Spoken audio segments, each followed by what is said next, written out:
ఆయన భార్య పార్వతి తన తాంత్రిక శక్తిని ఉపయోగించి ఒక శిశువు రూపాన్ని తయారు చేసి దానికి ప్రాణం పోసింది. శివుడు ఎక్కడ్నుంచో తిరిగొచ్చాడు. కత్తిని అలా ఊపి ఆ బాలుడి తలను తీసేశాడు. ఈ పిల్లాడిని మళ్లీ బతికించాలి కాబట్టి చుట్టూ చూశాడు. వారికి ఎముకలు లేని అవయవాలుంటాయి. అలాగే వాళ్ళు ఎవరూ అర్థం చేసుకోలేని భాషలో మాట్లాడేవారు.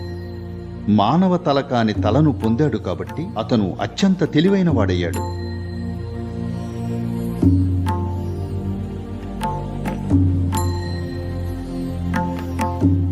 మానస సరోవరం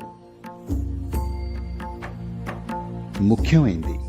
ఎందుకంటే సాంస్కృతికంగా ఇది ముఖ్యమైంది.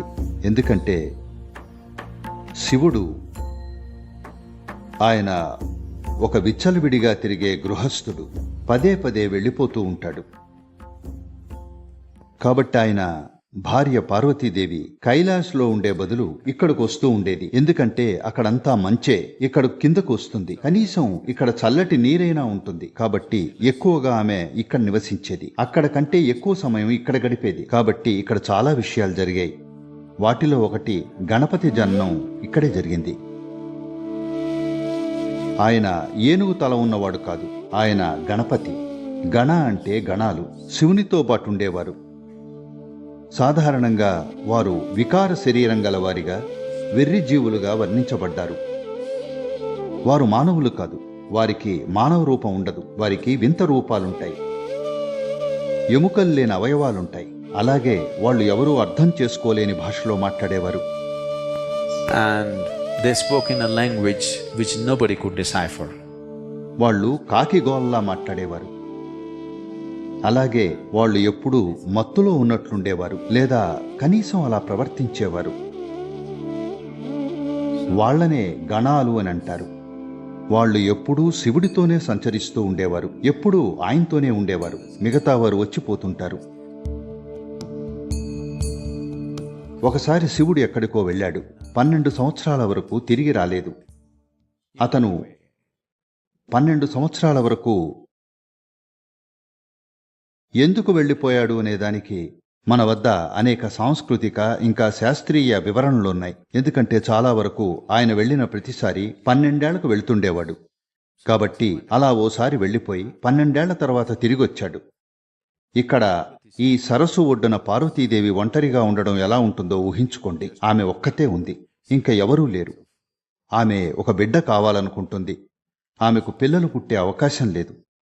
ఎందుకంటే శివుడి బీజం మానవ బీజం కాదు. Shiva's seed is not human. కాబట్టి ఆయనతో పిల్లల్ని కనే అవకాశం లేదు. ఆయనతో ఉన్నప్పుడు బానే ఉండేది. కానీ ఆయన చాలా కాలం ఎక్కడికో వెళ్ళిపోయేసరికి తనలోని మాతృత్వం వల్ల ఆమెకు ఒక బిడ్డ కావాలనిపించింది. ఒకరోజు ఆమె పైనుండి కింద వరకు చందనం రాసుకుని కాసేపు ఆగి ఆ తర్వాత నెమ్మదిగా ఆ చందనాన్ని తీసింది. అలా చేసినప్పుడు కొంత చర్మం లేదా కొన్ని కణాలు దాంతోపాటు వచ్చేస్తాయి. దీన్ని ఉపయోగించుకొని తన తాంత్రిక శక్తిని ఉపయోగించి ఆమె ఒక శిశువు ఆకృతిని తయారు చేసి దానికి ప్రాణం పోసింది. ఒక చక్కటి పిల్లవాడొచ్చాడు. ఆమె ఈ పిల్లవాడితో కలిసి సంతోషంగా ఉండసాగింది. అతను పెరిగాడు. వారిద్దరే ఉండేవారు. ఇంకెవరూ ఉండేవారు కాదు. శివుడు ఎక్కడ్నుంచో తిరిగొచ్చాడు. ఆయన ఎక్కడికి వెళ్తాడో ఎవరికీ తెలియదు. ఆయన ఇంకా ఆయన స్నేహితులు వచ్చారు. అందరూ మత్తులో సంతోషంగా ఉన్నారు. తన భార్యను చూసిపోవడానికి వచ్చాడు. ఆయన అలాంటివాడు. అయితే పార్వతీదేవి స్నానం చేయాలనుకుంది. కాబట్టి ఆమె ఒక చిన్న కంచె లాంటిది నిర్మించి ఎవరూ ఈ వైపు రాకుండా చూడు అని ఈ పిల్లవాడికి చెప్పింది. దాంతో ఈ పిల్లాడు చాలా తన తల్లి కోసం కాపలా ఉండడం అతనికి ఎంతో గర్వంగా అనిపించి చేతిలో బల్లెం పట్టుకుని అటు ఇటు నడుస్తున్నాడు. ఫైట్ కోసం ఎదురు చూస్తున్నాడు.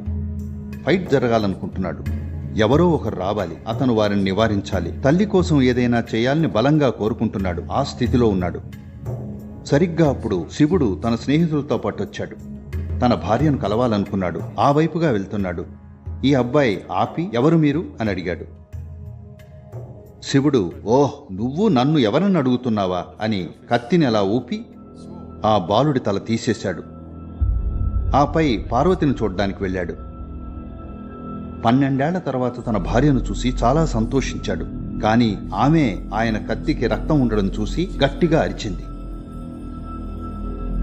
చివాట్లు పడ్డాయి. 12 ఏళ్ల తర్వాత గొప్ప స్వాగతం లభిస్తుందనుకున్నాడు. ఇక్కడ ఆమె అతనిపై విరుచుకుపడుతోంది. ఆమె, నువ్వు తనని మళ్లీ బతికించాల్సిందే అంది. ఆయన, అది సాధ్యం కాదు, తను శిరచ్ఛేదం చేయబడ్డాడు, తన కథ అయిపోయింది అన్నాడు. ఆమె, ఏం జరిగిందో నాకు అనవసరం, అతను తిరిగి బతకాలంతే అంది. ఇప్పుడు భార్య కావాలంటే ఆయన ఈ పిల్లాన్ని మళ్లీ బతికించాలి. కాబట్టి ఆయన చుట్టూ చూశాడు. ఈ గణాలందరూ కికికికికి అంటూ అక్కడున్నారు. కాబట్టి ఆయన చుట్టూ చూసి గణాల నాయకుణ్ణి, ఏమంటావు అని అడిగాడు. అతను సరే అన్నాడు. అతని తలను తీసేసి బాలుడికి అమర్చాడు. మొట్టమొదటి తల మార్పిడి. కాబట్టి ఇప్పుడు ఈ బాలుడికి మానవ శరీరం ఇంకా గణాలకుండే తల ఉంది. అది కూడా గణాల అధిపతి తల. అలాగే అతనికి ఎముకల్లేని ఒక అవయవం కూడా ఉంది. కాబట్టి అతను గణపతి అయ్యాడు, అంటే గణాలకు అధిపతి. కొంతకాలం తర్వాత ఎక్కడో తమిళనాడులో శివకాశి నుండి వచ్చిన కళాకారులు, వాళ్ళు ఎప్పుడూ గణాల్ని చూడలేదు. పైగా ఆ ప్రదేశం ఏనుగులతో నిండి ఉండేది. ఎముకలు లేని అవయవం ఉన్నప్పుడు వారు ఏనుగును తప్ప మరి దేన్ని ఊహించలేకపోయారు. కాబట్టి దాన్ని నెమ్మదిగా ఏనుగు తలగా మార్చారు. వాళ్ళు ఏం చేసినా నేటికి ఆయన్ని గణపతి అనే అంటారు. గజపతి అని ఎవరూ పిలవరు. సరేనా? కొంతమంది ఈ రోజుల్లో గజపతి అని పిలుస్తూ పాటలు రాయడం మొదలుపెట్టారు. కానీ అది సరియైన పదం కాదు. గణేష్ లేదా గణపతి అనడం సరైంది. ఎందుకంటే ఆయన గణేశుడు, ఆయన గణపతి, ఆయన గణాల రాజు లేదా నాయకుడు లేదా అధిపతి. మానవ తల కాని తలను పొందాడు కాబట్టి అతను అత్యంత తెలివైన వాడయ్యాడు. ఈ అసాధారణ తెలివితేటల కారణంగా అతను తన జీవితంలో దేన్ని అడ్డంకిగా మారనివ్వలేదు. అవసరమైన తెలివితేటలు మీకుంటే జీవితంలోని ప్రతి అడ్డంకిని తొలగించవచ్చు, అవునా? కాబట్టి అతను నిరూపించింది ఇదే. అందుకే ఆయన్ని విఘ్నేశ్వరుడు అన్నాం. ఆయన తెలివితేటలు ఆ స్థాయిలో ఉన్నందున విఘ్నాలన్నింటినీ తొలగించాడు. ఆయన గ్రంథాలను రాయడం గురించి మీకు తెలియదేమో. ఆయన వ్యాసుడితో మీరు నిర్విరామంగా చెప్తూనే ఉండాలి. ఒకవేళ ఆపారా, నేను కలం వదిలేసి వెళ్ళిపోతాను, ఎందుకంటే నాకు బోర్ వస్తుంది అని అన్నాడు. ఇది ఆయన తెలివితేటల స్థాయి. గణేష్ చతుర్థి అంటే మీ పొట్టను పెంచుకోమని కాదు, మీ తెలివితేటలను పెంచుకోమని. ఎందుకంటే ఆయన ప్రసిద్ధిగాంచింది తన తెలివితేటలకు, తన బొజ్జకు కాదు. But today, to our children we have made it clear, he is known for his big belly, not for his big brain. He was essentially known for his big brain. So, Ganesh Chaturthi should be about boosting the brain, not the belly, isn't it?